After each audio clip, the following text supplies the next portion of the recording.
Então, boa tarde a todos e todas presentes aqui na sala. Bem-vindos à sessão de posta do 5º Congresso do Complexo Hospitalar da Universidade de Pernambuco. Estamos aqui, eu, professora Marcela Silvestre Outros Vanderlei, professora de Fisiologia e Hematologia do ICB, UPE, e o professor Carlos Alberto Domingues. Quer se apresentar, professor? Está fechado o áudio. Está fechado. Carlos Domingues, melhorou, né? Carlos Domingues, tá? Professor da Faculdade de Enfermagem, Nossa Senhora das Graças, FENSG, ensino psicologia, sou psicólogo, psicanalista, tá bem? Prazer, Perfeito. boa sorte. Prazer estar com você aqui nessa tarde. E estamos aqui na sala 58, tá bom? Então, vamos obedecer a sequência divulgada para vocês por e-mail no site, tá certo, do Congresso de apresentação. E desde já agradeço à organização do simpósio, né, pelo convite, por estar aqui. Gostaria de dizer aos apresentadores que fiquem tranquilos, que a ideia é que a gente vivencie uma tarde gostosa, então fiquem à vontade, façam uma apresentação descontraída, tá certo? Com calma, com tranquilidade, mas que a gente consiga obedecer o tempo, para a gente não ficar aqui até se estender no horário, tá? Queria também agradecer aos monitores que disponibilizaram essa tarde de sábado para nos apoiar, nos ajudar, né? Sem vocês a gente não estaria aqui. Tá bom? Então, acho que a gente pode começar, né? Cada trabalho vai ser apresentado e vai ter um avaliador, tá certo?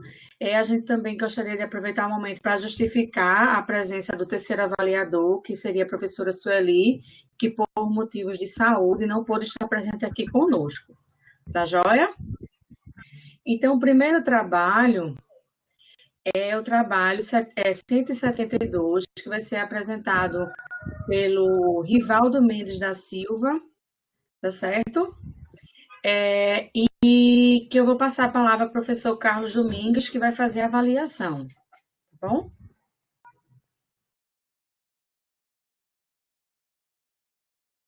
Rivaldo, se quiser começar, professor Carlos, ele pode?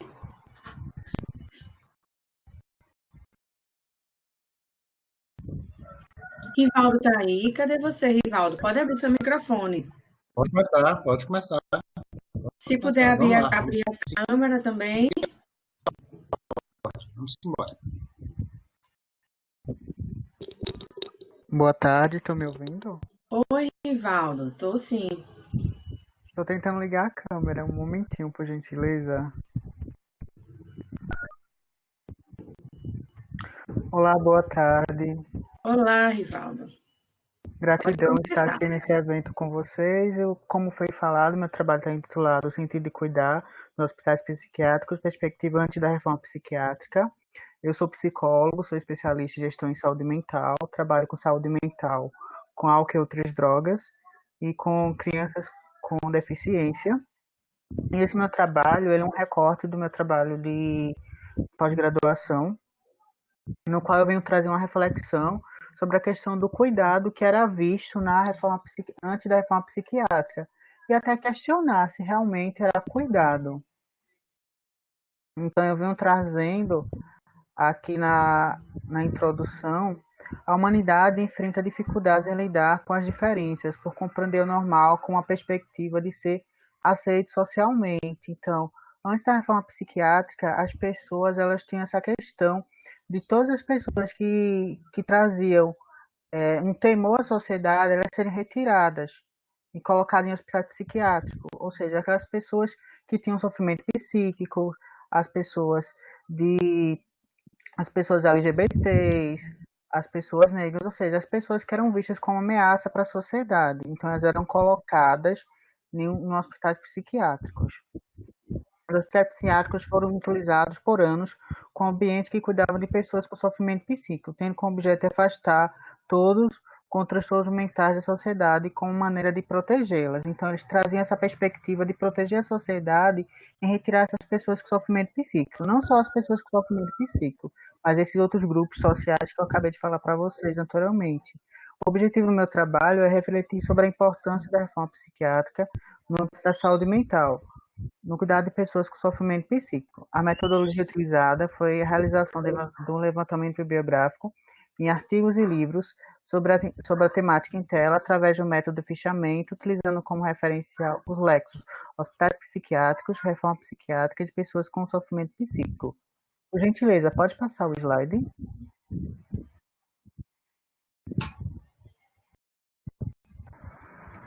O hospital psiquiátrico é caracterizado como uma instituição que regulariza as pessoas. Para Arbex, este lugar procura rotular comportamento em busca de transformar o sofrimento em segurança para a sociedade, pois essas pessoas não conseguem administrar pela instituição de poder. Um local que cuida de pessoas consideradas incapazes de cuidar de si mesma, mas que são tratadas em lugares escuros, como tratamento de tortura, pouca alimentação e higienização. O surgimento do movimento social da reforma psiquiátrica possibilitou a observação de como essas pessoas eram tratadas, implicando em uma luta para garantir o direito e da saúde mental com qualidade. O hospital psiquiátrico deixou de ser um depósito de pessoas para um lugar de cuidado quando as pessoas estão em sofrimento psíquico, em condição de risco ao paciente ou outras pessoas instaladas em leitos psiquiátricos em hospitais gerais por atendimentos emergenciais aos municípios. Então, nesse resultado, eu venho trazer essa reflexão. Antes da reforma psiquiátrica, as pessoas eram colocadas nesses hospitais psiquiátricos e elas eram tratadas de uma forma desumana, como eu relato, né?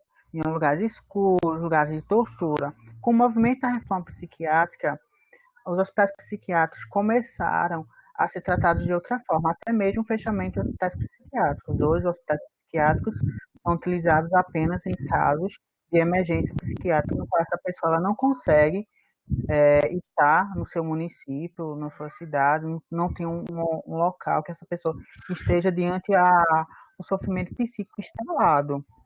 E essa pessoa ela não passa muito tempo, até quando essa pessoa ela consegue conviver em sociedade, ela é direcionada para um equipamento do município para ser cuidada. Isso em contato social. Eu trago como conclusão, a atuação da reforma psiquiátrica nos hospitais psiquiátricos proporcionou muitos debates na área de saúde mental, por compreender a elaboração de uma política de acesso à sociedade. As famílias começaram a ter acesso a seus familiares, fomentando um olhar não de ameaça social, mas como as pessoas se encontram no sofrimento psíquico diante do adoecimento instalado e necessita de convívio social envolver suas potencialidades. Então, as pessoas em contato social, elas conseguem desenvolver suas potencialidades, as pessoas que têm sofrimento psíquico. Então, por isso a importância de estar em sociedade. E esse meu trabalho vem trazer essa reflexão de como era antes da reforma psiquiátrica. Essas pessoas que eram colocadas em hospitais psiquiátricos e esse cuidar delas não era um cuidar necessário, era um cuidar que trazia sofrimento. E eu trago como referência o livro de Aberc e de Pereira, que é o Holocausto Brasileiro, e de Pereira e Joãozinho, que é um artigo sobre a percepção da internação em hospitais psiquiátricos.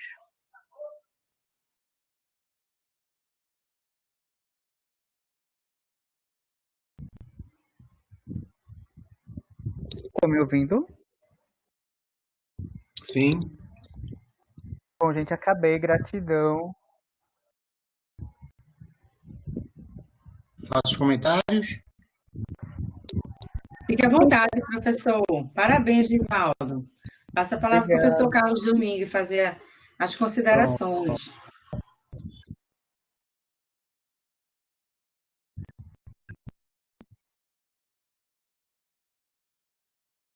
Pronto, informações que eu acho importante e relevante, tá?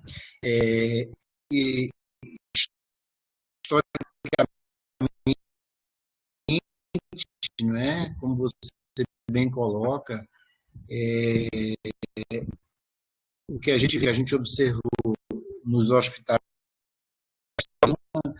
nenhuma dimensão de cuidado, certo? Eu acho que até a palavra que não é pesada, é condizente, tortura, né? Eram verdadeiros aparelhos de segregação e, eu sempre digo, né, na verdade, não cuidava, adestrava, tentava adestrar as pessoas, né? E um dos mecanismos de adestramento, se necessário, era a tortura, né? Tortura física, tortura psíquica, tá certo?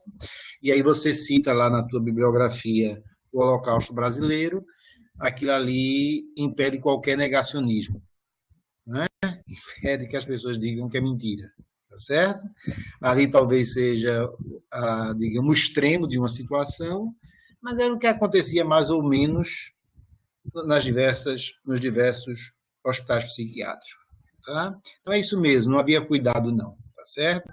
Havia exclusão social, e havia tortura, e havia segregação, e havia tudo menos cuidado, certo? Reforçando aí o teor da sua apresentação, que eu acho que é importante a gente cada vez mais dizer isso, porque cada vez mais se tenta retomar esse modelo, né? Só que agora com outro nome. Verdade. Né? O nome da moda agora é o nome terapêutico, tem um nomezinho aí que dão agora, né? Que fugiu agora da cabeça, tá certo? Rapaz, essas casas afastadas da cidade CAPS? que tem... CAPS? Não, Não, não é CAPS o CAPS, não, não. Residência fugiu terapêutica. agora. Bom, Residência não, fugiu o terapêutica. nomezinho. Não, não é a residência, não. É um outro nomezinho. Que as igrejas e tudo mais estão tomando conta, né? Bom, é uma nova forma de aparelhamento. E só uma coisinha que eu acho que é importante num trabalho como o seu, a gente começar a ressaltar, porque senão a gente dá assim, uma consistência, um poder a quem não deve tê-lo. Vou traduzir o que eu quero dizer. O hospital não é psiquiátrico, certo? Eu acho que a gente precisa deixar de usar essa expressão. É um hospital para portadores de transtornos mentais, para portadores de sofrimento psíquico. Porque quando a gente diz que o hospital é psiquiátrico, a gente está dizendo que o psiquiatra é dono da doença. Aí ele faz o que quer, certo? Porque o meu Excelente. carro eu vendo, eu dou, eu quebro, eu jogo fora. Aí quando a gente diz assim, hospital psiquiátrico, a gente apodera o psiquiatra de um poder sobre aquele portador de sofrimento psíquico, de transtorno mental, inclusive centraliza nele a perspectiva do cuidado. Como você bem sabe, esse cuidado cada vez mais exige uma perspectiva interdisciplinar. O enfermeiro tem o seu lugar, o psiquiatra tem o seu lugar, o psicólogo tem o seu lugar, o terapeuta ocupacional tem o seu lugar.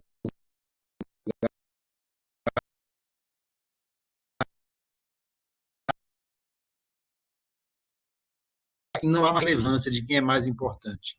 Todos são importantes para cuidar. Não sabe quem já sabe que é uma. Bom, seja como for, eu acho importante isso, finalmente, né? Ressaltar que realmente não houve cuidado, houve tortura, houve segregação, houve. Bom,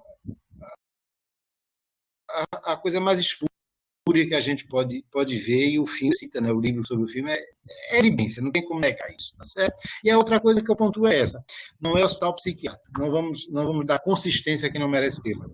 Com todo o respeito que eu tenho aos psiquiatras, tá? Mas eles não são donos do transtorno mental, tá certo? Joia, parabéns. Eles não são Vamos donos, dar... tá bom? Perfeito. Parabéns. Obrigada, professor. Vamos dar seguimento. Rivaldo continua a votação no Parabéns, outro trabalho. Certo. Obrigado, gente. Obrigado, professor. Gostei muito das considerações. Concordo. Bom, gente, meu segundo trabalho está nomeado Laertes e Corpo e Subjetivação, uma análise do patriarcado à contemporaneidade. Laertes é um documentário que tem na Netflix, que é de uma cartunista que se afirmou mulher trans na terceira idade. Então, o documentário denominado Laertes retrata uma entrevista da vida da cartunista. Sua gravação tem como objetivo entender a transformação de Laerte para apresentar uma identidade de gênero de mulher transexual.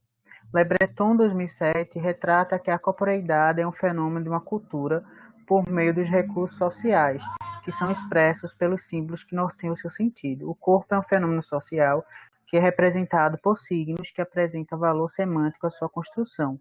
Ele reflete a construção da subjetividade por apresentar seu código de individualização pertencente ao social, ou seja, ao que difere dos outros. O objetivo desse trabalho é refletir sobre a elaboração da subjetividade do documentário denominado Laertes, numa perspectiva de construção do corpo feminino. Metodologia: um estudo bibliográfico em artigos e livros sobre a temática subjetividade, corpo, patriarcado, teoria queer e documentário Laerte, onde através do fichamento foi construída essa revisão da literatura. Por gentileza, passe para a próxima. Resultado.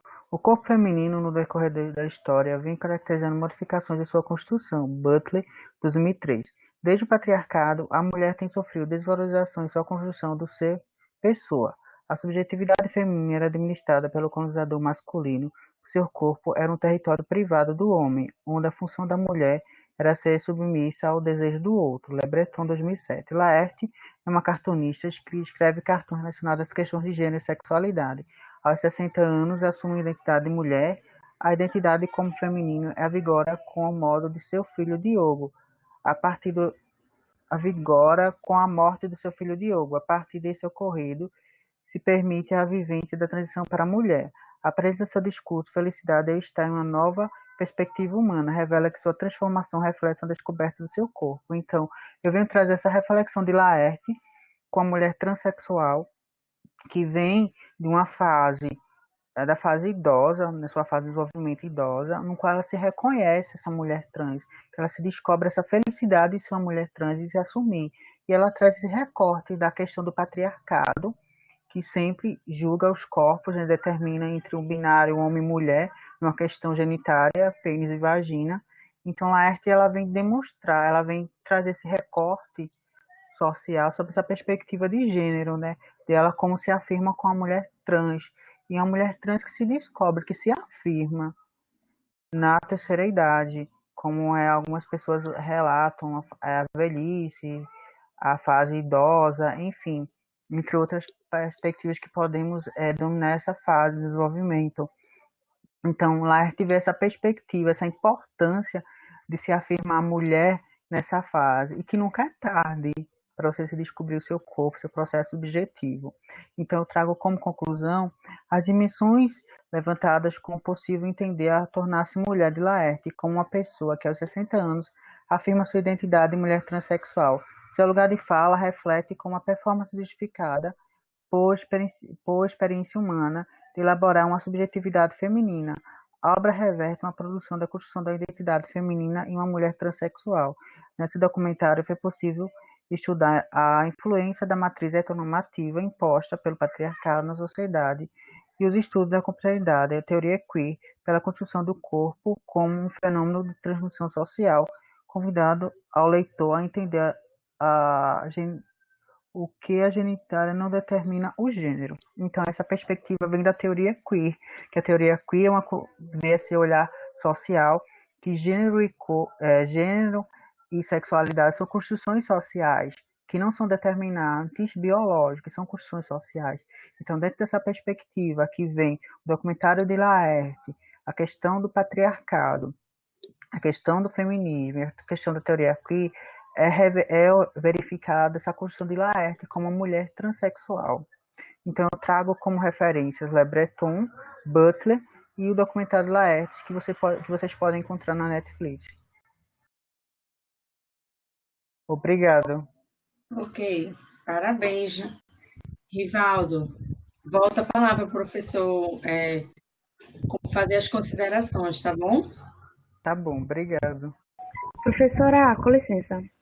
Pode falar. A senhora acha que eu deveria colocar o cronômetro temporizador para vocês ou deixo o Pode sim, porque a gente controla. A gente também tem 3 minutos só para arguição. Pronto, certo. Tá?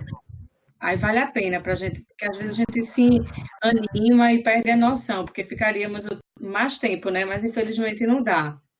Aí a gente acompanha, não é isso, professor? Pode ser, exato. Joia. Exato. Gente, eu peço desculpa que a minha câmera de vez em quando desliga, eu não sei por quê, tá? De vez em quando está acontecendo isso. Ela vai e desliga. Aí eu não sei por quê.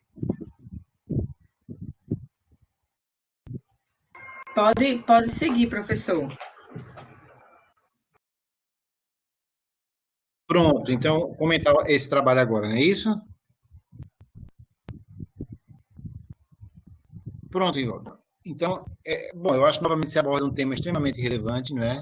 Eu vou ser muito sincero assim com você, que eu acho que é um tema assim tão atual, né, que eu tenho inclusive dito isso assim aos meus colegas psicanalistas, psicólogos, né, que essa dimensão que a sexualidade tomou, né, ou está tomando, onde a gente que é psicanalista, a gente diz assim, bom, nós nascemos efetivamente com uma distinção orgânica, mas a sexualidade é um construto imaginário, né? Então, em cima desse orgânico, a gente pode fazer uma construção imaginária as mais diversas possíveis, né? Como a gente está vendo hoje em dia, que as pessoas estão definindo e redefinindo, e a gente já tem uma, vamos dizer assim, uma categorização de orientações, né? Pegando, eu não domino ainda muito essa terminologia, sou muito sincero de dizer isso, mas eu acho que a mais adequada seria orientações, né?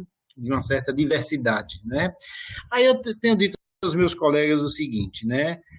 Que eu acho que é importante nesse momento não é a gente, pelo menos a gente enquanto lugar de psicanalista, enquanto lugar de quem escuta o sofrimento, a angústia do outro, não me interessa se é trans, se é homo, se é bi, se é hétero, me interessa é a angústia e o sofrimento da pessoa, certo? O que me interessa é isso, tá? Pelo que eu já vejo e vejo no consultório, homossexuais, heterossexuais, trans, por exemplo, quando vivem suas relações afetivas e sofrem, passam, por exemplo, por um processo de traição, me desculpem a expressão, mas é o mesmo nhenhenhen, né? Não tem muita diferença, né? As angústias, os sofrimentos, né? Parece que no sofrimento é muito democrático, né? Ele não escolhe orientação sexual, certo? Eu acho que isso é uma coisa importante, a gente começar a ter isso na cabeça. E o mais é respeito, né? O mais é respeito, né? E a gente, enquanto psicólogo e psicanalista, ter muito cuidado, e isso é o que é uma coisa que eu tenho batido assim com as pessoas, da gente não patologizar isso, né? Não patologizar as orientações. Inclusive o termo perversão que a gente usa em psicanálise, e o Freud faz isso com a grande mestria, ele retira a perversão do campo da patologia, embora a gente esteja acostumado a escutar a palavra perversão como sinônimo de patologia, não é? O que Freud faz é mostrar que os atos perversos, as perversões, fazem parte da vida de todo ser humano. Beijar na boca é um ato de perversão. Se a gente for pegar a sexualidade no estrito dela, ela é só reprodutiva, né? Então, a sexualidade humana ela é, por definição, perversa, né? Então, o próprio Freud ele se encarrega de tirar esse termo perversão, a dimensão da conotação do patológico. Então, eu acho que o teu trabalho é isso, eu acho que é um debate que está na ordem do dia, o importante é isso, é a gente se prontificar, seja qual for a orientação da pessoa, acolher o sofrimento quando essa pessoa está sofrendo por isso, não sei se ela sofre pela orientação dela ou pela não aceitação da sua orientação. Eu acho que ela sofre mais pela não aceitação, porque com ela a vida está boa, né? Agora, ruim são os outros, que não me aceitam como eu sou. É complicado, né? E isso que é importante, para a gente não voltar ao seu trabalho anterior, começar a patologizar, né? A transformar em doença o que não é doença, né? É só essas duas observações que eu acho que está aí a relevância do seu tema, a discussão desse questionamento hoje em dia. Tá bem? Um abraço, querido. Obrigado, professores. Gratidão. Perfeito, parabéns. Obrigado, professor, pelas considerações. Muito importante. Estou aprendendo muito, viu, que eu não sou da área da psicologia. Estou gostando da conversa de vocês.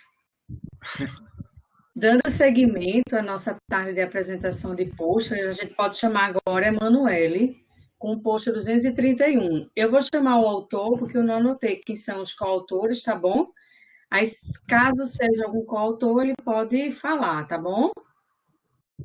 Heloísa, se puder ajudar. Emanuele está por aí, pode abrir o áudio. Parabéns, Givaldo.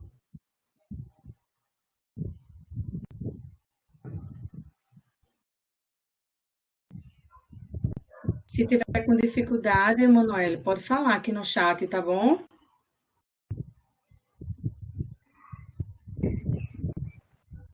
Sim, professor. Cadê? É o 231, né? 231. Emanuele. Ela está aí. Olá, bem-vinda.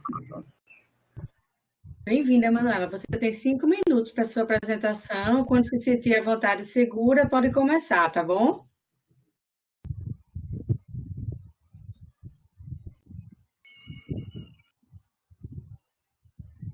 Pode começar. Não estou te ouvindo. A gente não te escuta. Não tenho fone de ouvido, não.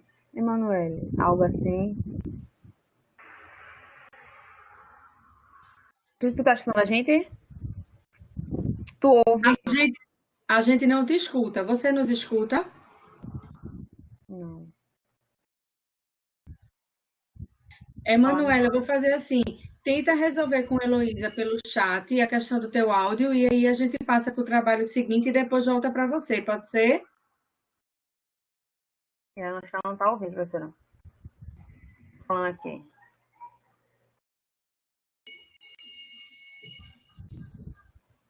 Então, será que é dar continuidade, professora? Enquanto você conversa com ela, pode ser? Para a gente não. Certo. Aí eu vou fechar a câmera dela aqui rapidinho. Eloí, dando continuidade, a gente pode chamar a Camila. O trabalho 464. Eita, eu não tenho nem como desligar o microfone dela, professora. Não está funcionando, então acho que não vai atrapalhar. Certo, cadê?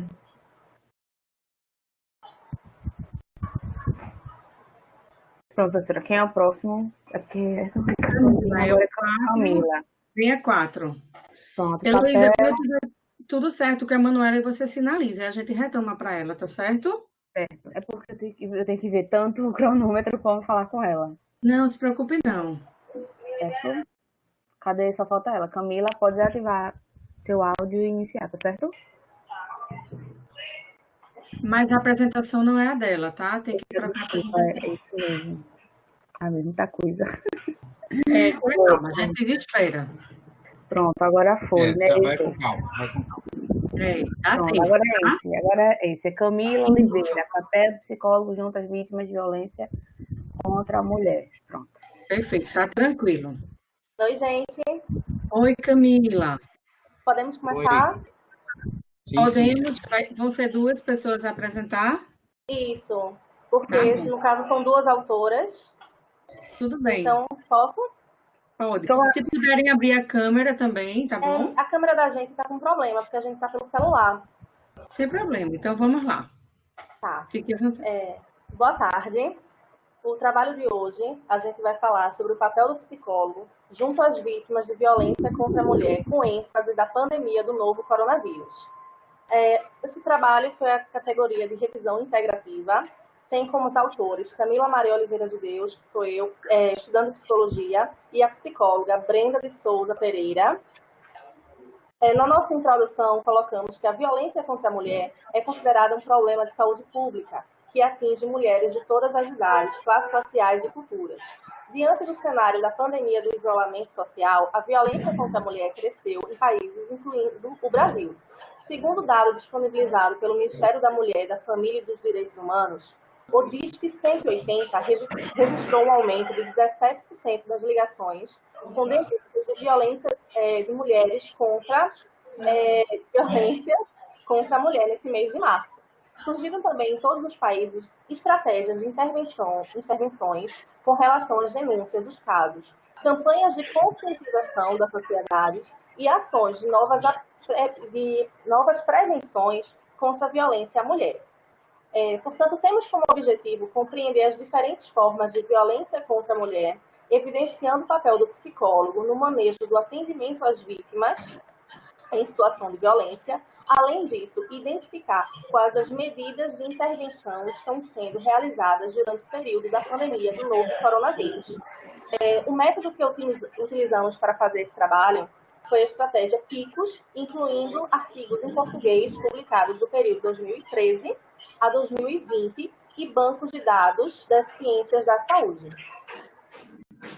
Conforme a fala, né, de Camila, a violência tem aumentado, né? E ainda mais num período de pandemia, né? Porque milhões de mulheres estão confinadas, né, com agressores. E no Brasil a gente teve intervenções, né, dando início, né, em março, diante da pandemia, né, de denúncias, como informações exibidas em rádio, televisão, internet, que se tratasse de episódios de violência contra a mulher, evidenciassem, né, o Disque 180. Também a gente teve empresas, né, que se disponibilizaram em seus sites e em seus aplicativos, né, como a Avon, como o Uber, né, e algumas farmácias também entraram com a rede de apoio para que essas mulheres denunciassem, né, os seus agressores. A gente fala dessa campanha, né? A campanha do Sinal Vermelho, né? Foi um canal silencioso que teve como objetivo a denúncia desses casos, né? E aí a vítima sinalizava na mão direita um sinal de X vermelho em algumas farmácias do nosso Brasil, né? E aí o papel do psicólogo, né? Ele trabalha muito com psicólogo social vai trabalhar muito com a equipe multidisciplinar. E além de acolher, atender essa mulher em sofrimento, ele será um agente de orientação. Orientação tanto para essa mulher, tanto para a família dela, como para a sociedade.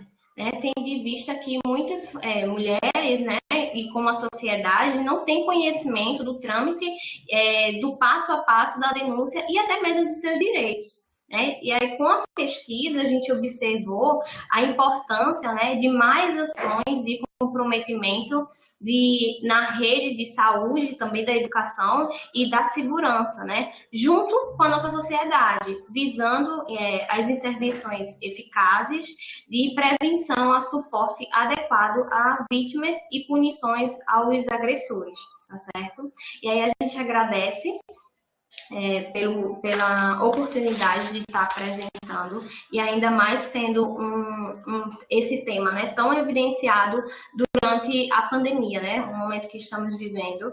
E aí a gente tem que se conscientizar, né, e ter que é um papel de todos, né, não somente do Estado, mas também dever de todos conscientizar. E como é que a gente faz essa mudança desses dados, né, com a prevenção, né, comunicando a nossa sociedade e combatendo agressões. Obrigado. Obrigada também. Parabéns, meninas, pela temática, tá certo? Super contextualizada, não só pela pandemia, mas pela violência contra a mulher, tá certo? Parabéns. Parabéns pela apresentação do trabalho, excelente desenvoltura, segurança, tá? Estou de parabéns. Eu tive algumas curiosidades, né? Na verdade, eu não sou da área do direito nem da psicologia, né? Eu sou da área da biologia, né? Mas a leitura do trabalho me fez ter várias curiosidades, eu selecionei algumas aqui, tá? Vocês vocês mencionaram, né, o apoio de várias entidades em gerar ferramentas, até contextualizada, né? A gente está trabalhando de forma remota, então a gente se depara com várias ferramentas remotas também de denúncia. Vocês conseguiram, durante a pesquisa de vocês, perceber algum aumento na utilização dessa ferramenta? Sim, aumentou muito. O Disque 180 mesmo aumentou 17% das denúncias que já haviam eventualmente sendo recebidas. Mas isso é por telefone, eu digo remoto. Por exemplo, o Google Meet tem uma chave. Isso, outras plataformas também. Essas plataformas, elas têm sido usadas, a adesão delas pelo público é boa, não é? Sim. A gente pesquisou a empresa Uber, não sei se pode dizer aqui o nome da empresa, a empresa Uber, ela tem esse canal direto que as pessoas, quem estiver sofrendo no momento imediato da ação, quiser fazer a denúncia, a corrida sai de forma gratuita. E isso aumentou muito. Eles tiveram incidência de quase 68% no mês, entre os meses de abril e maio, 68% de corridas gratuitas foram liberadas pelo aplicativo. Então, foi muito, que não se esperava tanto. Outras também, a Avon teve iniciativa, a Magazine Luiza, a campanha do Sinal Vermelho na mão direita. Então, foram muito recorrentes nas nossas pesquisas que a gente fez. E vocês perceberem em que região do Brasil esse aumento foi melhor visualizado? No Nordeste, teve uma maior incidência de casos de violência, de denúncias, tanto pelo 180 como por esses mecanismos estratégicos. Tá bom, excelente. Eu estou contemplada. Professor Carlos, fique à vontade. Se tiver alguma curiosidade também, tá bom? Temos 40 segundos. Não, é só parabenizar, acho que é uma temática extremamente relevante, né? E é isso, eu acho que vocês deram um pontapé para um estudo mesmo, né? Porque infelizmente é isso, o fenômeno está acontecendo, né? A gente está no, mas eu acho que vocês deram um primeiro passo para daí realmente derivar um estudo, né? Onde a gente tenha realmente esses dados aí que eu acho que são extremamente relevantes, né? Do que essa pandemia favorecer essa emergência da agressividade, que já existia, né? Favorecer sua intensificação. O que é isso, né? Eu acho que é extremamente curioso, extremamente interessante. Acho que ano que vem esses dados estão aí fervendo, né? Não percam eles. Com certeza. Um atrás deles. Infelizmente, né? Parabéns, meninas. Continuem no Obrigada. trabalho, tá certo? Não abandone esse lindo trabalho. Não, de forma alguma. Vamos publicar ele. Vamos fazer o artigo. Perfeito, perfeito. Obrigada. Então, dando continuidade, Emanuele, conseguiu resolver seu problema? Pronto, era isso que eu ia falar, professora. Fale lá, pode falar. Não, é isso que eu ia perguntar à senhora, que ela me perguntou, aí ela disse que entrou e saiu, mas acho que ela vai poder agora. Não sei se ela vai entrar. Ela não tá não na sala, não. Então a gente coloca ela por último. Tá, a gente vamos fazer com que ela teste também, tá certo? Não tem problema nenhum. Vamos então dando continuidade com o trabalho 497 de Alexia Caroline. Ela tá por aí?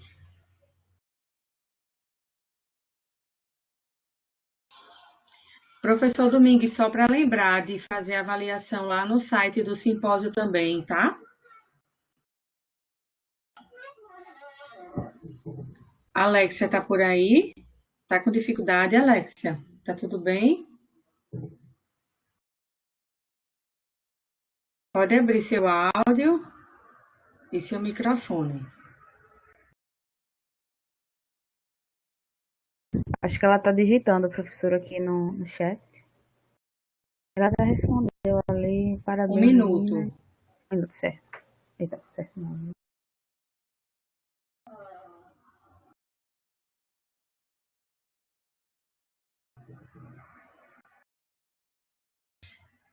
Depois de Alex, se a Emanuele não voltar, a gente segue com a Aniele, tá certo? Oi, boa tarde. Vocês estão me ouvindo? Boa tarde, estou sim. Pronto. Eu tive um problema, acho que eu tinha desativado o áudio sem querer. Tá tudo bem. Quando, Alexia, eu vou passar a palavra ao professor Carlos, tá certo? Ele pode apresentar, professor?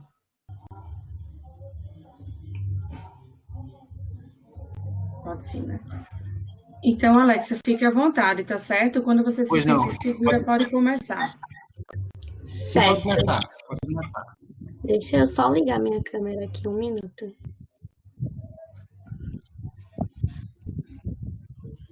Certo. Posso começar?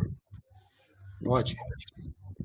Bom, primeiro eu vou me apresentar, né? Meu nome é Alexia, eu sou aluna do curso de Psicologia da Faculdade Exuda e hoje eu vou falar sobre o papel do psicólogo na inclusão de crianças autistas no âmbito escolar.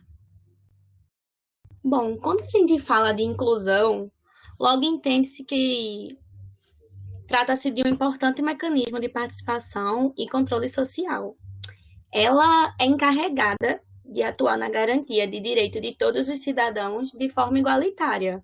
Ou seja, podemos dizer que ela basicamente refere-se a um conjunto de medidas que são direcionadas a indivíduos excluídos do meio social, seja por alguma deficiência, cor da pele, orientação sexual e gênero ou poder aquisitivo.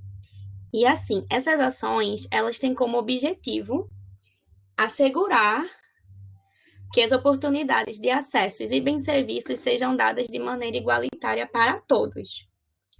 O objetivo desse artigo foi fazer uma análise buscando identificar as formas de inclusão de criança com espectro autista no âmbito escolar, elaborando maneiras de incluí-las nas atividades cotidianas e atendendo às suas necessidades.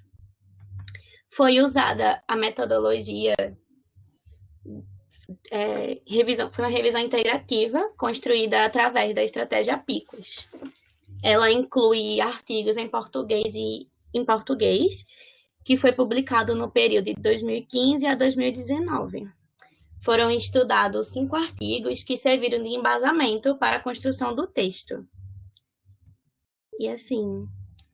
E ficou destacado a importância das interações sociais dentro do contexto escolar, considerando o papel que o professor tem entre as crianças com autismo e as demais. E tendo em mente o seguinte, as crianças com autismo, elas podem ter o seu comportamento influenciado pelas pessoas e pelo ambiente ao seu redor também. Os contextos interativos, a mediação do adulto e, sobretudo, levar em consideração que cada criança ela é um ser único e tem suas particularidades.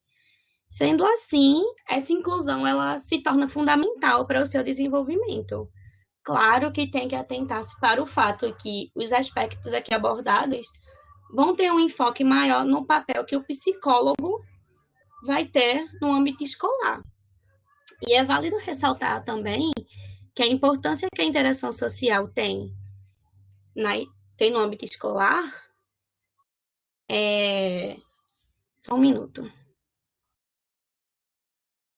Não se detém só para as crianças com autismo, e sim para todas, porque lá elas têm diversos benefícios, né? Visto que lá é desenvolvido habilidades relativas à tolerância, respeito, empatia, a viver a sociedade, lidar com as diferenças, entre outros. Tudo isso por meio das vivências escolar. Então, conclui-se o seguinte, que ao optar por trabalhar com crianças autistas, o psicólogo deve ter em mente os desafios que estão por vir. Tendo em vista que essa vivência ela pode ser desafiadora e, digamos que, um tanto árdua. E aí que o psicólogo, juntamente com os profissionais da escola e com os pais das crianças, terão que agir em comunhão, visando sempre o bem-estar e a melhora da criança, que, de tudo isso, é o mais importante, e eu acho e acredito que seja o objetivo de todos. É isso. Eu espero que tenha sido bom, que tenha ficado claro, e agradeço a oportunidade de estar aqui falando. Excelente, Alexia. Parabéns, tá certo? Vou passar a palavra para o professor Domingues fazer as considerações, tá bom? Tá certo. Oi, Alexia. Boa tarde. Boa tarde. Estão me escutando? Pronto. Sim, parabéns por sua apresentação. Eu vou fazer umas pontuaçõezinhas, tá? Primeiro é isso, né? Esse termo que você usou, que é um termo que é uma atualização, né? Espectro autista, né? O que você acha do uso desse termo? É uma curiosidade minha mesmo. O que você acha do uso desse termo? Pelas leituras que você fez? É adequado, inadequado? Eu acho que é sim um termo adequado. Eu acho que engloba bem tudo que ele quer dizer, né? De uma forma, acho que fica de uma forma bem coerente. E fica, acho que, de uma forma fácil, acho que não só pessoas que estão inseridas nesse meio, assim, mas eu acho que as demais também possam entender, acredito eu. Pronto, eu digo isso até para quando você vida nos primeiros anos, já faz um tempinho, não vou entrar nos detalhes, não. Lá pelos 20 e tantos anos, eu trabalhei um período com autistas, né? Trabalhei numa instituição, não sei se você conhece, o CPPL, Centro de Psicologia, Psicanálise e Linguagem, né? Até estou lhe indicando, mas se você tiver interesse em trabalhar com criança autista, quiser fazer um estágio, eu acho que é um dos lugares assim que, né, é o Centro de Pesquisa em Psicanálise e Linguagem, CPPL, tá? E um dos focos dele é a criança autista, né? Passei lá, acho que uns 5 anos ou 6 trabalhando, né? Comecei como estagiário, depois me agreguei ao grupo. E eu acho que vale a pena, quando você tentar transformar esse trabalho no artigo, até questionar. Eu tenho questionado um pouco essa coisa do espectro, porque o espectro faz aquela coisa com um conceito que é muito perigosa. Quando o conceito serve para muita coisa, ele acaba, né?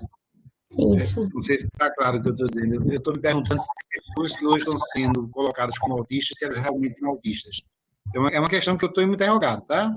É uma questão que eu tenho me questionado, né? Pelo que eu conheci de autismo, tá?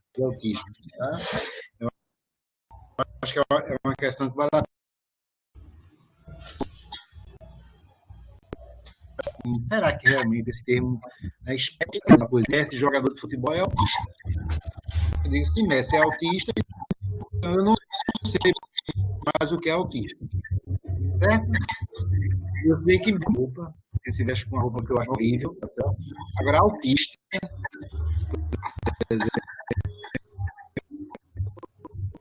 então,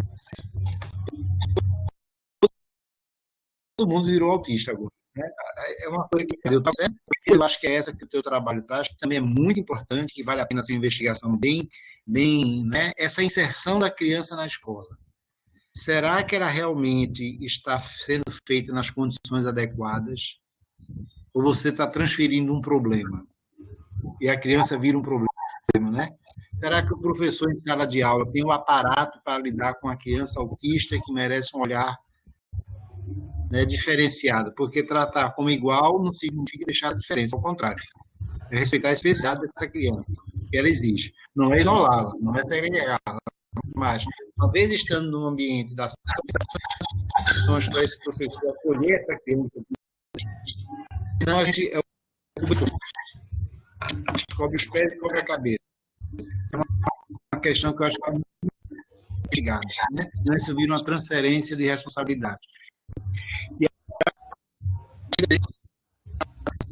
essa ideia meio falsa, né, de que as crianças autistas, e tem filmes na televisão que contribuem para isso, que a criança autista é uma criança superdotada. Não, algumas crianças autistas, como algumas pessoas com esquizofrenia, como alguns neuróticos, como nós, né, ter alguma habilidade específica mais desenvolvida e tal, sem necessariamente ser a superdotação, né? Eu acho que é uma questão também. Então, eu acho que o teu trabalho traz esses aspectos, que eu acho que vale a pena você, assim, focalizar, né?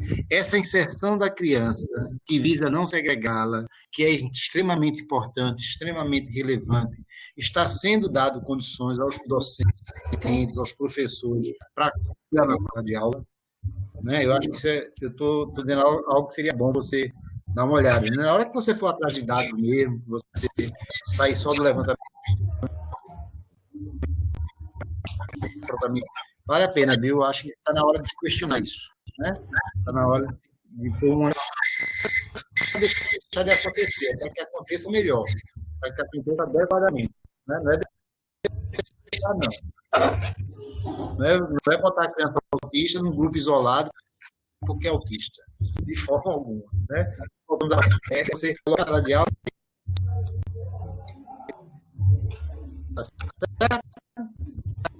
parabéns. Obrigada. Oração para quando você chegar até o programa, a gente começar a questionar, que eu acho que ele foi ampliado demais. Tá bem? Parabéns pela apresentação. E um tema gigante muito atual. Obrigada. Parabéns, Alexia. Obrigada. A conexão ficou partindo, foi só para mim? Não, para mim também. Eu ia perguntar isso. Está partindo, né? Tá bom. Então, dando continuidade, Emanuele, tá tudo bom? Não, né? Então, dando continuidade, a gente pode seguir para o trabalho 248, cujo apresentador é Aniele Ramos, ou representante, né? Professor. Oi, sou eu. Estão me ouvindo? Oi, Ítalo. Vou botar aqui seu nome, Ítalo Souza, né? Isso, exatamente. Desculpa a complicação, isso que eu realmente não sabia, não. Tudo bem. Pronto? Perfeito. Quando você se sentir seguro, pode começar, tá bom? Então, gente, boa tarde. Como já falaram aqui, eu sou o Ítalo. Vou falar um pouco hoje sobre as contribuições do neurofeedback para casos de enxaqueca. Então, se liga, é um tema muito interessante, certo? E aí, só para contextualizar um pouco, a gente tem que entender que já tem dados que colocam estatisticamente que a enxaqueca crônica afeta cerca de 30% da população mundial. Então, isso já é um dado que nos dá, nos sobe um alerta, né, para a gente ficar ligado por que tem todos esses casos, né, a estatística é tão alta assim. E aí, dentre uma das terapêuticas, né, que estão sendo recomendadas e estão ganhando bastante destaque nos últimos anos, temos a terapia cognitivo-comportamental e temos o neurofeedback, que é o que eu vou falar aqui agora, né? Ambos eles podem ser usados também em conjunto. E aí, esse neurofeedback, ele trata-se de uma ferramenta terapêutica que fornece informações sobre o funcionamento cerebral em tempo real e promove atividades de treino favorável para a mudança cognitiva e a autorregulação fisiológica e emocional do usuário, né, do cliente ou paciente, enfim. E aí essa técnica, né, do neurofeedback eletroencefalográfico, ele é realizado da seguinte forma. Mede-se o sinal do eletroencefalográfico do paciente, processa em tempo real, recolhe o parâmetro, né, de interesse daquilo e apresenta esses dados de forma visual auditiva. Certo? Então, agora que eu contextualizei para vocês, eu vou dizer por que, então, a revisão, né? Qual foi o objetivo desta revisão? A gente queria apresentar, então, esses dados, né? Porque se temos tantas pessoas com enxaqueca, se temos uma terapêutica tão eficaz, digamos assim, quais são os resultados e as contribuições que ela pode estar oferecendo? E aí a gente fez essa revisão sistemática integrativa para poder verificar quais são esses dados e poder apresentar aqui para vocês. Pode passar. Como está aí, né, foi feito no PubMed, e aí nessa base de dados a gente encontrou 38 artigos científicos, né, usando aquela combinação que estava no slide anterior sobre migraine e biofeedback, migraine e neurofeedback com o booleano AND. E aí só para vocês entenderem, né, esse termo também, biofeedback, às vezes é usado em alguns autores como correlato para neurofeedback também. Certo? Então, verificou-se, né, que o biofeedback como aparelho de eletromiógrafo também pode ser utilizado de modo preventivo, né, no que diz respeito à enxaqueca. Então, veja aí outro dado interessante. A gente não precisa esperar que as pessoas tenham enxaqueca para poder estar atuando. A gente pode fazer de forma preventiva. E aí, ele possibilita, né, essa modificação comportamental através dessa modulação da atividade cerebral, usando o conceito de controle voluntário. Um outro dado interessante, né, em um outro estudo, foi que por volta de 70% dos participantes desse estudo, 50% ou mais tiveram uma melhora, né, quanto à frequência dos episódios de enxaqueca e sintomas associados. E aí, outro dado interessante também que a gente encontrou é que também pode ser utilizado com crianças e adolescentes, né, com enxaqueca primária e também em pessoas que sofreram lesão cerebral traumática e desenvolveram dores de cabeça posterior a essa lesão, né? E aí uma coisa interessante também, né, é que também pode ser, como eu já disse, usado em conjunto com terapia cognitivo-comportamental e terapia de relaxamento. E aí, nesses dados encontraram também a melhoria da qualidade de vida e menor uso de recursos médicos por parte dos sujeitos submetidos a esses tipos de tratamento. Para a gente concluir, né, esse dado, a gente observou, né, que o tratamento da enxaqueca através do neurofeedback tem se mostrado uma técnica eficiente e não invasiva, né, e permite também às pessoas aprender formas de lidar com as dores de cabeça através da consciência de suas atividades cerebrais, sem necessariamente necessitar, em alguns casos, do uso de intervenção medicamentosa, que é um dos objetivos reduzir, visto os efeitos diversos que elas podem estar proporcionando. Um outro ponto, né, que é bem interessante, como vocês viram, foram 38 artigos selecionados, mas só 10 foram incluídos, visto que focavam para outras questões. Então, isso já mostra para a gente a necessidade de fazer novos estudos ou de poder estar ampliando esse estudo futuramente para ver novas contribuições E também, né, em outras perspectivas, assim como o neurofeedback já vem demonstrando também em outras questões além das dores de cabeça. Aqui tem as nossas referências utilizadas e é isso, gente. Tem muito mais coisas, mas enfim, qualquer coisa, pesquisem aí ou me procurem. Muito obrigado. Parabéns, Ítalo, pela performance, seguro. Gosta do tema, né? Porque apresentou com alegria danada. Eu fico muito feliz quando eu me deparo com pessoas assim, viu? Deixa essa alegria, né? Mostrando dentro do trabalho. Muito bom, gostei muito do trabalho. E aí eu fiquei na dúvida, né? Esse tratamento é um tratamento, é um paliativo, ele leva à cura, é possível obter a cura. Nos nossos estudos ainda não foi, pelo menos a gente não encontrou, né, nessas respostas da questão de cura. Houve a redução dos sintomas e da frequência das dores de cabeça. E Entende? isso é possível sustentar esse tempo sem sintomas? Por quanto tempo, assim?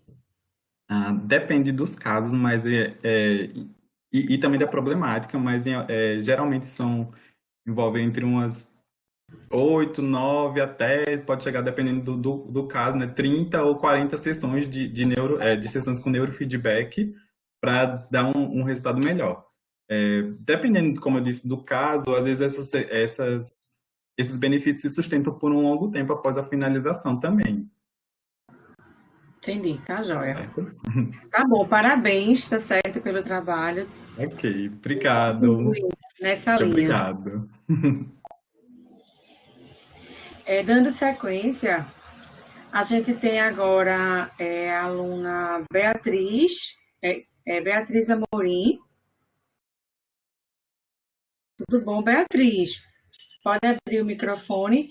Heloísa, é o trabalho 723, já que o 834 não vai ser apresentado, tá certo? Certo. É porque, às vezes, quando eu tô com o fone de ouvido desligado, o som desligado, aí ele fica aparecendo a imagem e me atrapalha. Mas tá ótimo, fique tranquila.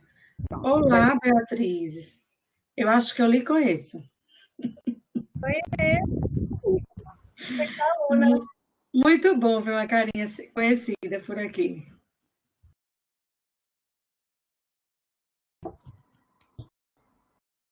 Posso começar?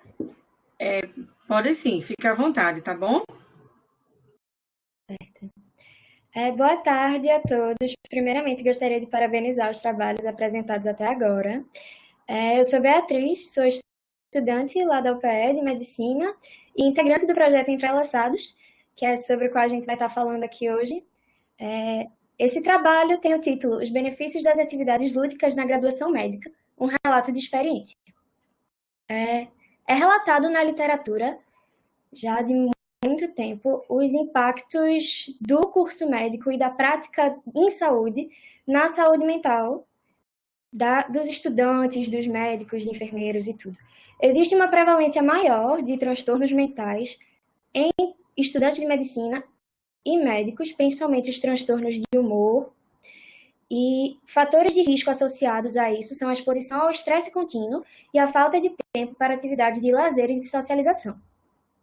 Esses transtornos, eles podem não só impactar a vida pessoal da pessoa, mas também ter um impacto na qualidade de atendimento desse profissional de saúde e na capacidade de empatia.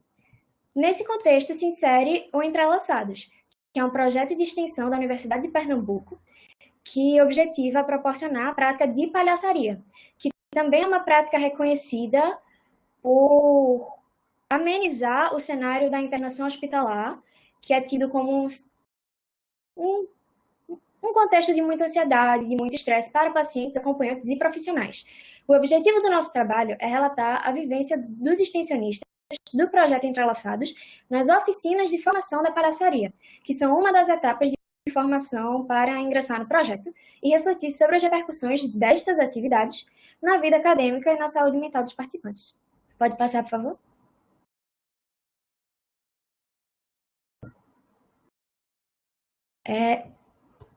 Não está aparecendo aqui ainda, mas tudo bem. O projeto Entrelaçadas, ele é um projeto que existe há 13 anos lá na Universidade de Pernambuco. E as oficinas são a última etapa do processo seletivo. Elas são compostas de 13 oficinas, 13 dias de oficina, cada um com duração de 4 horas, que podem acontecer ou nos dias letivos após o horário letivo, ou nos finais de semana pela manhã. Acontecem com 25 alunos, os novos integrantes do projeto, além de extensionistas veteranos, e são ministrados por um instrutor cênico. Nesse período de atividades, são realizadas atividades inicialmente com rodas de conversa, onde os estudantes conseguem expressar seus pensamentos, seus sentimentos, e, além delas, cada dia é direcionado a uma diversidade de práticas lúdicas que visam não só a formação do palhaço e o desenvolvimento dessa prática, mas também a compreensão da dinâmica do espaço, o aprimoramento da expressão corporal, que são habilidades muito úteis nessa prática. A experiência diante dessas oficinas, ela vai além da formação como palhaço e proporciona momentos de descontração, de encontros entre estudantes de diversos períodos dentro da faculdade, além de configurar um espaço seguro para a expressão de sentimentos e de anseios. Como ela ocorre em horários próximos ao horário letivo, ela pode se tornar também um mecanismo de escape para um dia de obrigações acadêmicas ou uma semana de obrigações acadêmicas muito intensas, já que ela constitui habilidades como danças e brincadeiras, e tem um ambiente de acolhimento que proporciona um relaxamento mental, resultando numa diminuição desses fatores de risco mencionados no começo, que podem estar associados ao agravo ou desenvolvimento de transtornos mentais. Diante dessas demandas e da carga horária do curso médico, é muito importante que projetos humanísticos e atividades lúdicas estejam inseridas na vida desse estudante, porque proporcionam não só um mecanismo de escape, mas também um mecanismo de ressignificar a rotina acadêmica. A relevância desse tipo de capacitação deve ser reconhecida e a reprodução de espaços de acolhimento sempre incentivada. Muito obrigada. Parabéns, Beatriz. Muito bom, eu sou suspeita, né, que eu sou super fã desse projeto, mas eu vou passar a palavra para o professor Carlos Domingues para fazer as considerações, tá certo? Beatriz, parabéns, tá, pela apresentação, pelo domínio do conteúdo, né? Então, na verdade, a gente tem aqui um relato de uma experiência, né, de algo que já acontece. Eu diria assim, qual que é a palavra que está me faltando? É isso mesmo, assim, no sentido, né, de como vocês intitulam o próprio trabalho, no sentido de trazer essa dimensão que eu acho que é extremamente importante para a formação, né, do profissional de saúde, que é essa perspectiva da humanização, né? Eu acho que, no fundo é isso que está latente aí nesse trabalho extensionista de vocês, né? E a humanização passa não só pela relação do profissional de saúde, seja médico, seja enfermeiro, com o paciente, mas passa pela própria condição de trabalho do profissional de saúde, né? É muito sofrido lidar no dia a dia com a morte, com a dor, não é?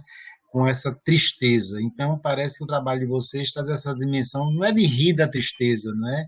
Mas é de suportá-la de uma forma onde a gente possa elaborar. Então, esse jogo, essa brincadeira do palhaço, o lúdico em psicologia tem muito esse significado, né? O lúdico não é brincar. Então, por exemplo, quando uma criança vai para o consultório, e a pessoa diz assim, não, eu brinco com a criança no consultório. Não, o psicólogo não brinca com criança. O psicólogo analisa o brincar de uma criança naquilo que o brincar significa uma representação de algo, né? Então, para a gente, o brincar de uma criança não é diferente. Então, é isso que eu acho importante, eu acho interessante no trabalho como o seu, não é? E essa vivência extensionista de vocês, não é? E que isso não fique só na perspectiva dos alunos e da sobrecarga de trabalho, mas que vocês levem isso para a vida de vocês enquanto profissional de saúde.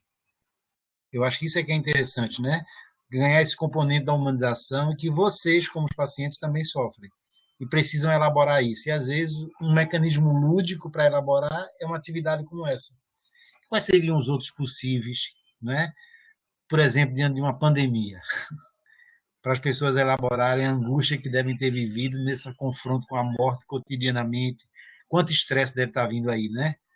Quanto estresse, como diz a psiquiatria na sua categorização, quanto estresse pós-traumático deve estar vindo aí, né? Então é isso, tá? Esses trabalhos assim eu acho extremamente importante, porque dimensionam para o profissional e para a relação do profissional de saúde como nome, essa perspectiva da humanização, tá? Então, muito bom esse trabalho. Eu não conhecia da professora Marcela, eu não sabia que tinha esse trabalho de vocês, né? E fico feliz de saber que existe, tá certo? Parabéns e vamos lá onde tem a dor e a tristeza, tentar pelo menos um mínimo de lúdico, né? Um mínimo de suportabilidade disso, tá bom? Parabéns, e a apresentação foi boa, entendi o que vocês fazem, tá bom? Parabéns. Muito bem, Beatriz. Parabéns a você e a sua equipe, tá joia? Dando continuidade, agora a gente vai para o trabalho 728, que vai ser apresentado por Ana Carolina, o representante, tá? Eu não sei mais, então, se for o representante, pode abrir o microfone e a câmera.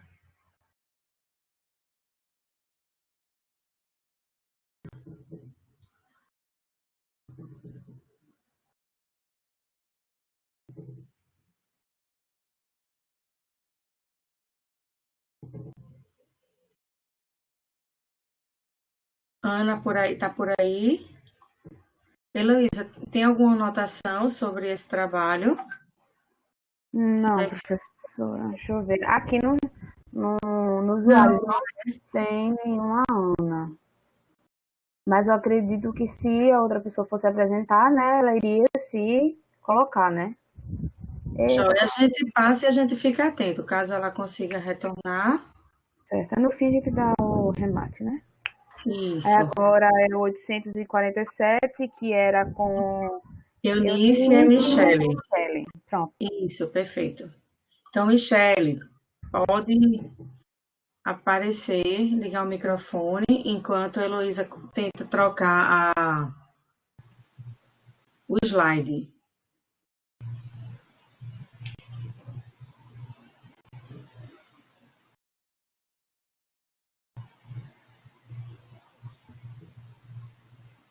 Oi, Michele, tudo bom? Tudo bem. Agora só o material que está do anterior ainda. Não é o ensino e a aprendizagem no confinamento? Não, esse seria o que a Miss iria apresentar, que é o individual dela, é o outro. Então, ficou na ordem... Não, foi o que você sinalizou para a gente, foi esse. Porque na ordem tá esse daqui. Veja, o 847 tá o ensino-aprendizagem no confinamento. E o outro da Eunice, que é 834, é automutilação na adolescência. O que relata a psicologia. Isso, é esse, o 843. Tá bom, porque você sinalizou foi trocado, não tem problema não. Dá para trocar, Heloísa? Tá, deixa eu só voltar aqui. Então, como é o nome dele mesmo? É automutilação na adolescência. Esse aqui, né? Isso. Pronto. Então, deixa eu trocar aqui, né? Deixa eu botar o cronômetro, temporizador, aí tu começa e eu vou analisando. Pronto.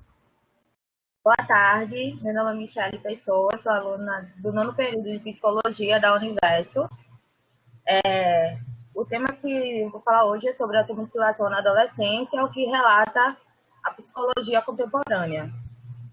E na psicologia, o olhar histórico para o sujeito é de grande importância em seu desenvolvimento, não observando apenas como parte de um ciclo da vida, como apontam aí a Guiar, Bock e Ozel, de 2001. A adolescência, ela não é negada, é criada historicamente pelo homem, como representação e como fator social e psicológico. E aí existem várias terminologias que tentam explicar o comportamento da automutilação na adolescência, que resulta num estudo multifacetado. Por este motivo, buscou-se saber o que profissionais de psicologia estão produzindo a respeito e de que forma essas produções estão contribuindo para esta demanda. Os objetivos são compreender as concepções da psicologia sobre a automutilação na adolescência e, especificamente, identificar a relação que a psicologia faz da automutilação na adolescência e articulando aspectos sociais, histórico-culturais e descrever estratégias de cuidado para a promoção de saúde mental em adolescentes que se mutilam. A metodologia trata-se de um estudo de revisão da literatura e por revisão integrativa nas bases de dados Cielo, PepsiC, Google Acadêmico, PeadCaps, Lattes e através dos escritores Psicologia e Adolescência, Psicologia e Automutilação e Adolescência. Nessa busca, encontramos 15 artigos e 5 deles foram excluídos, pois não se tratavam sobre o fenômeno da automutilação, e os outros 10 artigos foram considerados para pesquisa. O próximo slide, por favor. Em se tratando do resultado, o primeiro âmbito o que mais a gente achou foram artigos da psicologia escolar, por justamente ser a área que lida diretamente com esses sujeitos nessa faixa etária.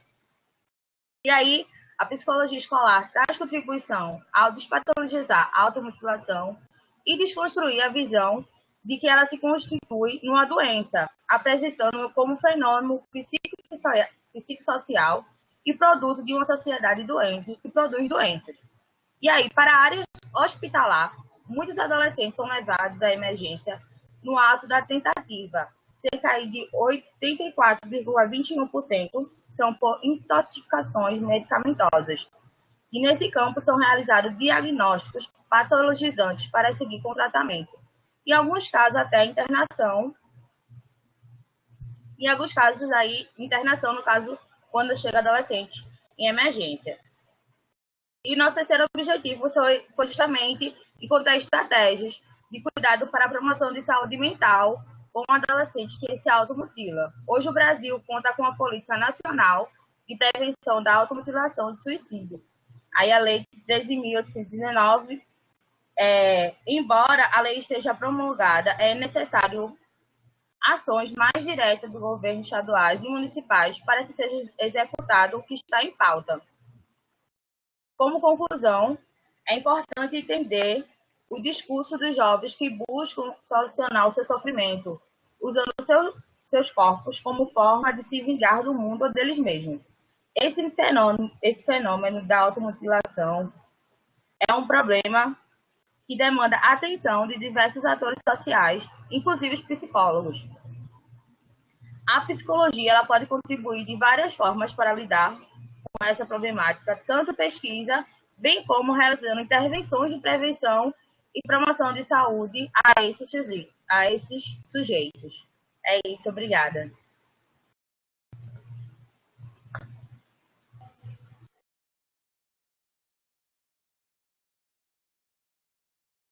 Perfeito. Agora estão vindo. Perfeito, Michele. Parabéns. Eu passo a palavra para o professor Carlos Domingues fazer as considerações. Michele, boa tarde, Michele. Boa tarde. Parabéns por sua apresentação. Eu fiquei apenas com um questionamento, né, em relação a esse levantamento, e aí eu te pediria um esclarecimento mesmo. Os dados que você coloca aqui, eles dizem respeito especificamente à automutilação ou à automutilação associada ao suicídio? Ficou um pouquinho ambíguo para mim. Na automutilação, específico para automutilação. Esse 84,21 são por automutilação. Aí, não, esses 84,21 são automutilação vinculado à tentativa de suicídio. É porque fala de intoxicação medicamentosa? Isso é vinculado à tentativa de suicídio. Ah, tá certo. Junto com a tentativa de suicídio vem a automutilação. Isso. Certo. Porque aí a gente pode ter como um fenômeno isolado e como um fenômeno associado, né? Isso. Aos casos de suicídio. Seria isso, né? Certo. E assim, o que é que você me diz assim especificamente nessas leituras? Que isso é uma curiosidade mesmo, tá? Eu nunca, na minha clínica, eu nunca me deparei com, até porque faz muito tempo que eu não atendo adolescente, eu parei de atender adolescentes e crianças, atendo só adultos há um bom tempo, não é? Mas a gente vê esses movimentos muito, até brincadeiras, não é? Que são autodestrutivas, se a gente quiser pegar um termo mais geral. Baleia azul, não é? Um dia desse era o menino em pé, o outro vem, dá um chute e o outro o colega cai, né? E tem uma fratura. Quer dizer, essas brincadeiras muito vinculadas à morte, né? Autodestrutivas, não é? O que é que você encontrou assim como elemento explicativo, se é que há, se é que as pessoas tentam, dessa automutilação? O que é que a justifica? O que é que a explica? O que é que as pessoas, o que é que os trabalhos dizem sobre isso? O que é que leva um adolescente a se automutilar? Se cortar os braços, por exemplo. Tu encontrou alguma coisa assim explicativa disso? É uma pergunta, é uma curiosidade mesmo, tá? O trabalho, especificamente, eles não trazem um ponto específico, porque a gente buscou uma linha no referencial teórico da definição de adolescente e dessa estrutura da automutilação, justamente enfatizando o contexto que esse adolescente vive. Então, assim, por exemplo, nesse período da transição da infância para a adolescência e, consequentemente, a fase adulta, há vários processos de identidade, de identificação e até de encontro de grupos. E, por exemplo, a gente se junta a um grupo para se sentir pertencente de algum lugar. Então, a partir do momento que ele é excluso disso, isso pode se tornar um fator de ato se mutilar por não achar que pertence àquele ambiente, ou não se identificar, por exemplo, nesse processo de sexualidade, ou essa questão de gênero também. Então, são vários fatores sociais, psicossociais, que são identificados que levam um adolescente a se mutilar. Ok, tá bem, obrigado. Por nada. Parabéns, Michele. Obrigada. E dando continuidade, Ana Carolina voltou.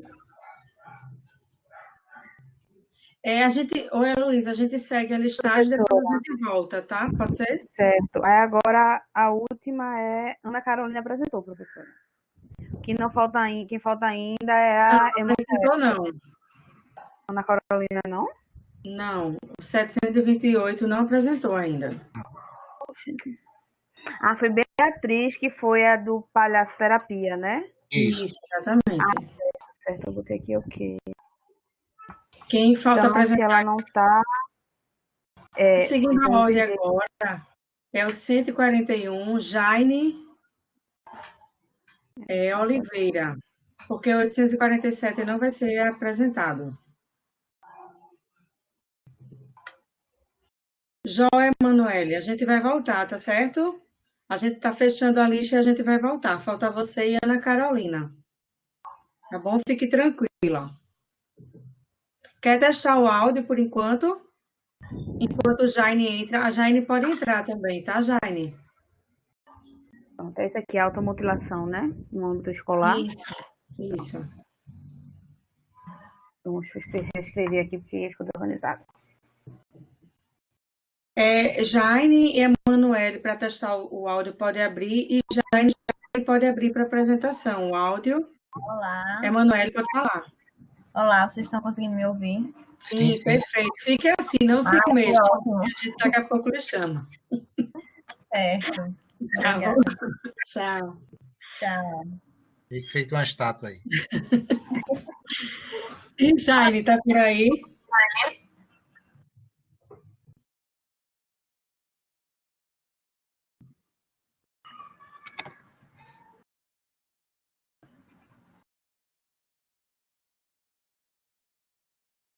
Jaine?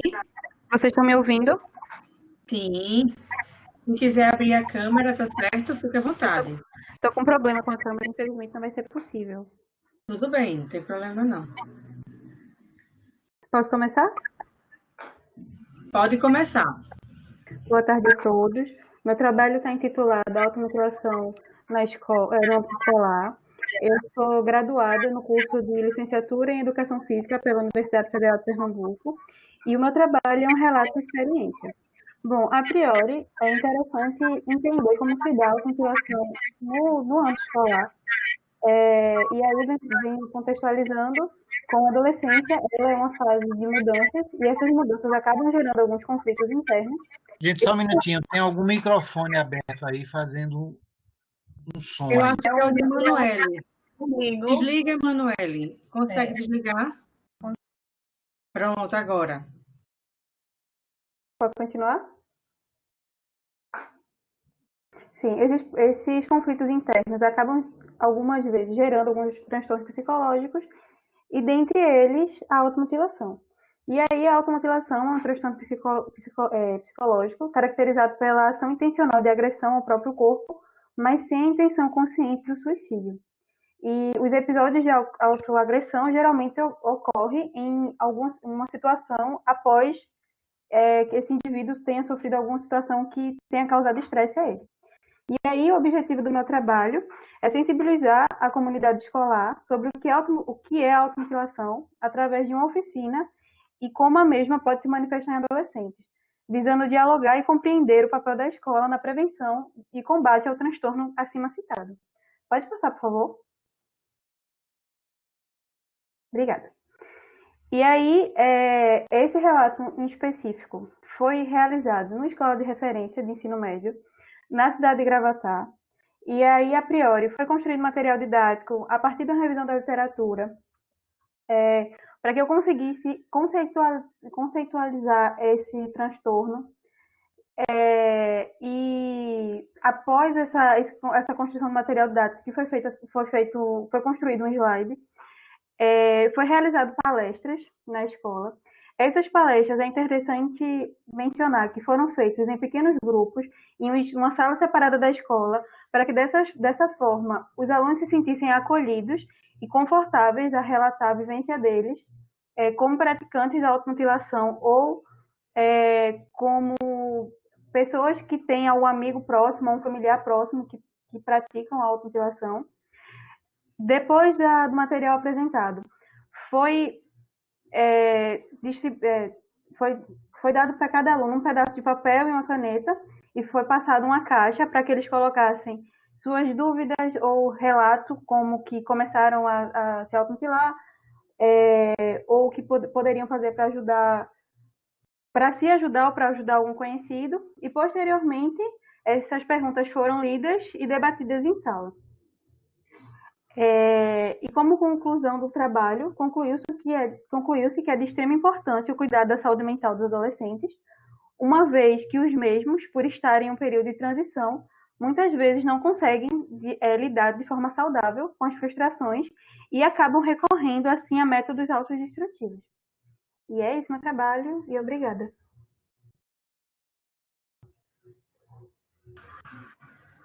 Parabéns, Jaine. Eu passo a palavra ao professor Carlos Domingues para as considerações, tá bom?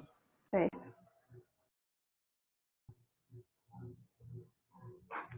É Jaine, né? Jaine. Isso. Desculpa. Aprendendo, né? Primeira vez que eu vejo seu nome. Tudo bem. Pronto, é o mesmo questionamento, né? Eu acho um pouco parecido com o trabalho anterior. É uma dúvida que eu estou carregando, né? E até que ponto a gente está diante de um sintoma e até que ponto a gente está diante de um transtorno, né? De um transtorno psíquico configurado com, né? Ou se a automutilação em si já é um questionamento. Isso ficou claro para você no teu trabalho? Você imagina isso como algo que se agrega a um quadro de transtorno de ansiedade, ou é um transtorno específico? Assim, Vai depender. Não tem como é que você viu? Eu não vejo como, não tem como generalizar, porque existem situações que os alunos, posteriormente foram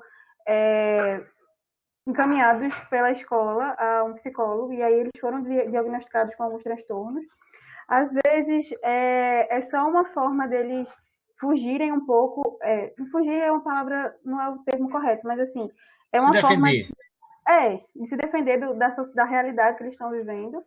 Então, assim, eu não vejo como uma coisa tipo, é um transtorno por isso, isso e aquilo, porque cada caso é um caso, tem que ser estudado. Certo. E me diz uma coisa, e novamente a mesma pergunta que eu fiz para o trabalho anterior, né?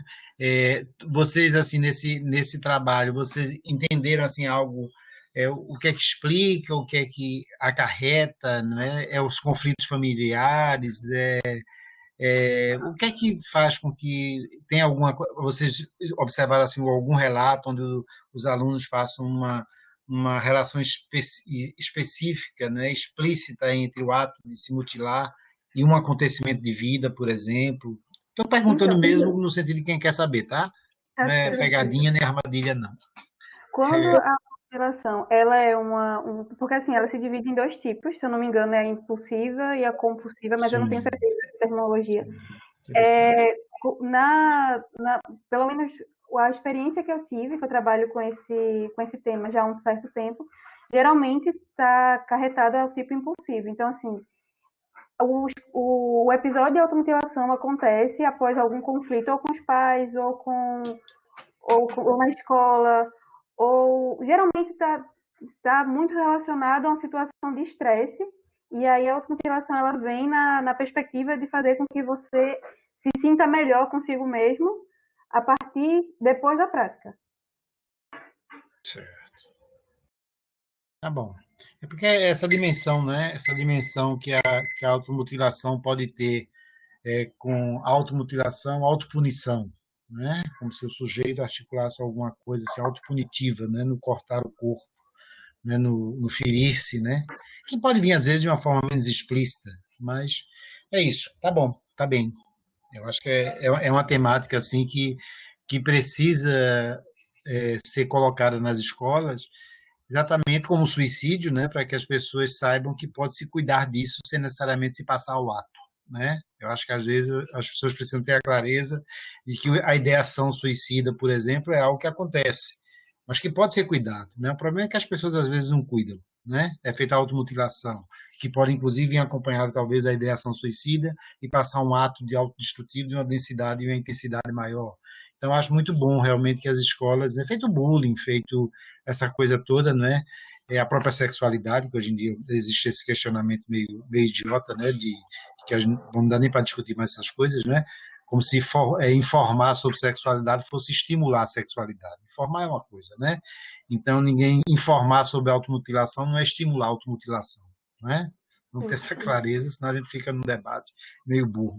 Então, acho muito bom esse tipo de trabalho, né, para que o adolescente saiba, né, que ele pode se cuidar, né? Pode se cuidar da automutilação, da ideação suicida e etc. Parabéns, querida. Obrigado. Obrigada. Parabéns, Jaine. E dando continuidade, a gente volta para a Emanuele. Certo.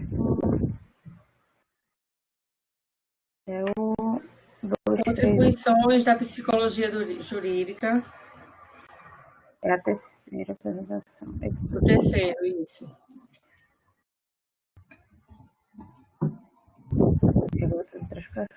Aqui, né? Contribuição Isso, perfeito. Emanuele, pode voltar.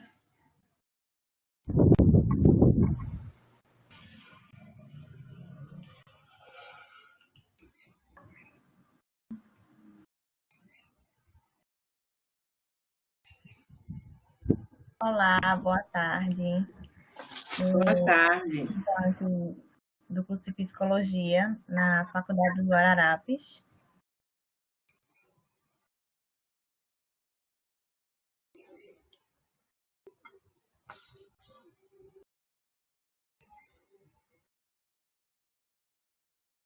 Emanuele, fecha a câmera para ver se melhora a conexão.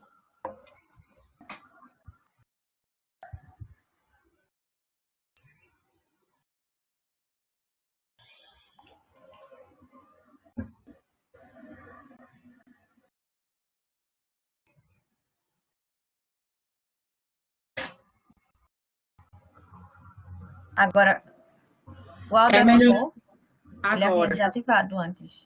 Foi. Fecha a câmera, talvez melhore a conexão. Voltou? Voltou, estou te ouvindo, mas tua imagem está congelada. Pode continuar, tá? Travou para mim, tá tudo congelado. Mas a gente está te ouvindo, pode continuar.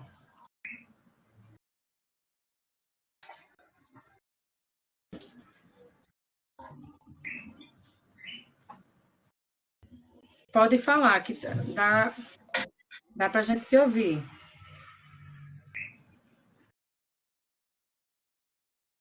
Eu continuo apresentando.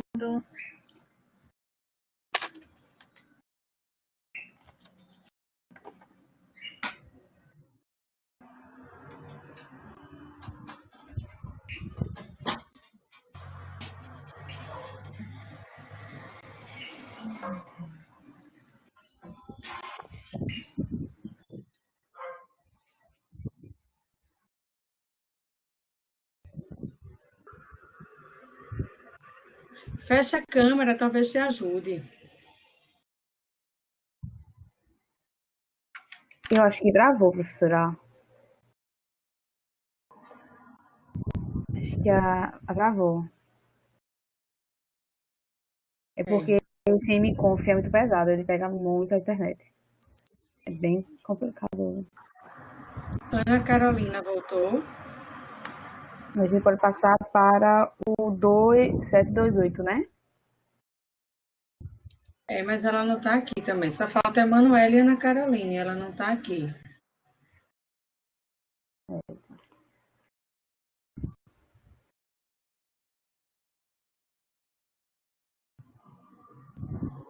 Professora, por enquanto a gente pode ir passando para eu já poder adiantar alguns para a monitora secretária, ou a gente vai esperar mais um pouco? Não tem mais ninguém, não tem mais ninguém, só falta ela, Emanuele e Ana Carolina, que não está aqui. Os demais todos já apresentaram. Não, certo, mas assim, eu queria saber o que a gente vai fazer. Só para fechar para eu bater com a senhora a questão das trocas. Eu não ouço nada. Mas tu pode... Nada. Mas tu escuta a gente? Tu escuta...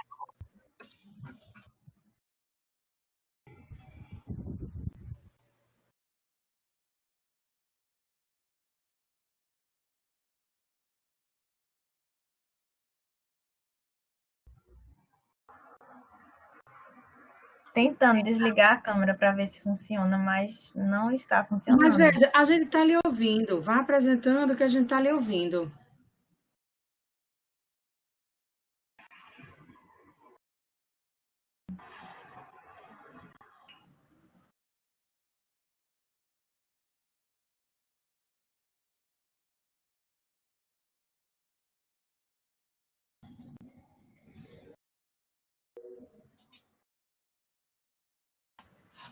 Então, tem como aumentar um pouco, porque a letra ficou pequenininha.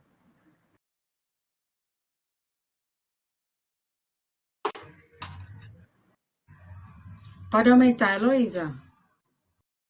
Então, eu vou conseguir... Não tem essa opção, não. Ela que tem que esconder lá na tela. Oi, Emanuele, fala de forma geral do teu trabalho.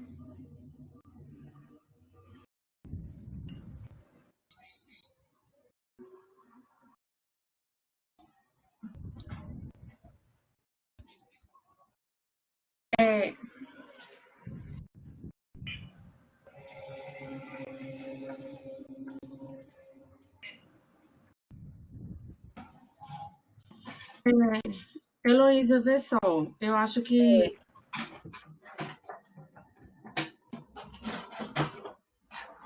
Será que sabe, professora? Vocês são os avaliadores da sala. Eu tenho que colocar frequência também para... Pois é, eu ia sugerir isso, colocar... consegui agora. Então, a introdução à psicologia jurídica tem suas contribuições, de modo geral, em fornecer subsídios jurídicos, no qual são os relatórios, laudos e pareceres, mas é importante ressaltar que cada vara tem seu estudo sociocultural e biopsicossocial para entender o contexto geográfico mais emergente e poder trabalhar através de projetos e grupos terapêuticos de acordo com a demanda de cada região. Assim, também a seção na psicologia social, no qual as varas de violência doméstica e familiar contra a mulher usam a terapia feminista nos grupos terapêuticos e intervenção individual e também a psicologia positiva, além dessa terapia. Assim, cabe ao profissional do direito defender os direitos do cliente e ao profissional da psicologia defender e fortalecer os valores e a integralidade do ser humano, focada especificamente na mulher e como isso reverbera nas suas funções psíquicas. O objetivo seria avaliar o progresso dos resultados a partir das contribuições da psicologia em benefício das mulheres vítimas de violência e para a reeducação dos autores da violência, no qual essa reeducação seria através dos grupos terapêuticos, com a terapia feminista ou a abordagem da psicologia positiva. Descrever, abranger e avaliar construto biopsicossocial acerca do contexto da violência na realidade das mulheres e agressores com o trabalho do psicólogo. E a metodologia, a pesquisa de categoria revisão de literatura e método de pesquisa revisão integrativa por várias bases de dados, buscando os artigos mais atuais, com finalidade de construção de um documento descritivo de resultado de muitas fontes qualitativas sobre a psicologia jurídica em todo o território nacional, no Brasil. E também realizamos uma pesquisa qualitativa, de acordo com o MINAI, questões muito particulares, elas se predominam nas ciências sociais com um grau de realidade que não pode ser quantificado. Essa pesquisa qualitativa foi com psicólogas juntas na Vara de Violência do Recife. E pode passar, por favor, o slide. Obrigada. O resultado é a violência, percebemos que a violência física é a mais aparente, que marcam em mais chance o rosto, e também a sexual, que pode ser no simples ato de ficar de forma forçada, podendo começar no beijo até a relação sexual. E a violência emocional, que adentra na violência psicológica e moral também, vem diminuindo o sentimento do outro, onde, através da persistência para o aumento da violência, temos também o ciclo de violência, que foi percebido através da entrevista que fizemos e também com algumas pesquisas da psicologia jurídica. De Leonore Walker, esse ciclo começa aqui no número 1, de acordo com a imagem. O número 1 é a construção da tensão, onde no ambiente da violência, o ambiente doméstico, o agressor constrói aquela tensão, isso em questão de minutos, meses e anos. No 2, seria o incidente, no qual tem o acontecimento da violência aguda.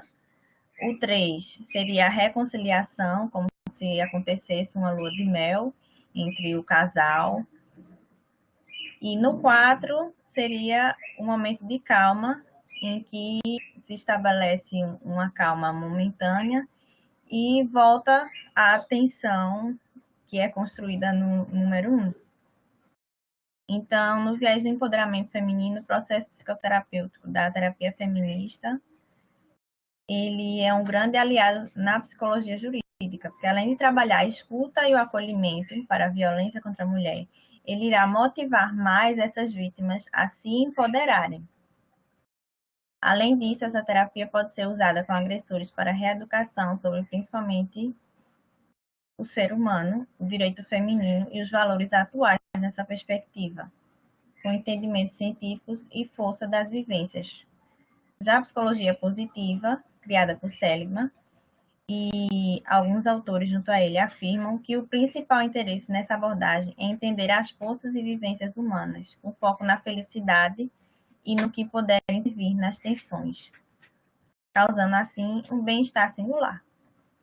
A conclusão é que o tema proposto alcançou o objetivo de forma satisfatória e a utilização da busca de conhecimentos a respeito das contribuições da psicologia jurídica como suporte teórico para explicar, na maioria das vezes, muitas questões sociais nesse nosso ambiente cultural e das questões biopsicossociais, visto a percepção da necessidade da compreensão das pessoas sobre o papel da psicologia, onde chamou a atenção da psicologia jurídica e os aparatos sociais, onde perpassa na psicologia social, para as mulheres vítimas de violência assistidas nesta vara. Referências, eu trouxe as principais, e obrigada.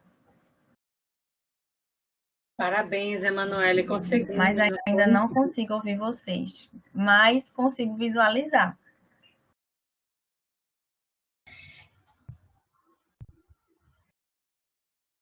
Pronto, professora, vou colocar no chat. Deixa eu só fazer uma pergunta no chat para ela.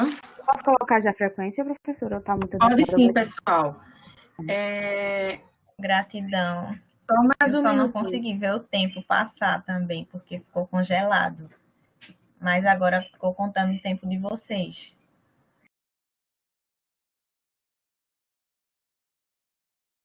Mas consegue ouvir a gente?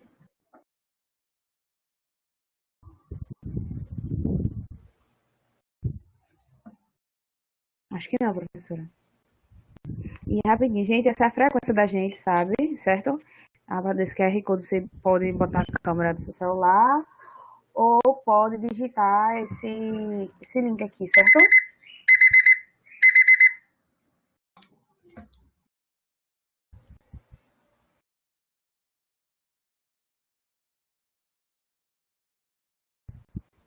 Ela não está ouvindo.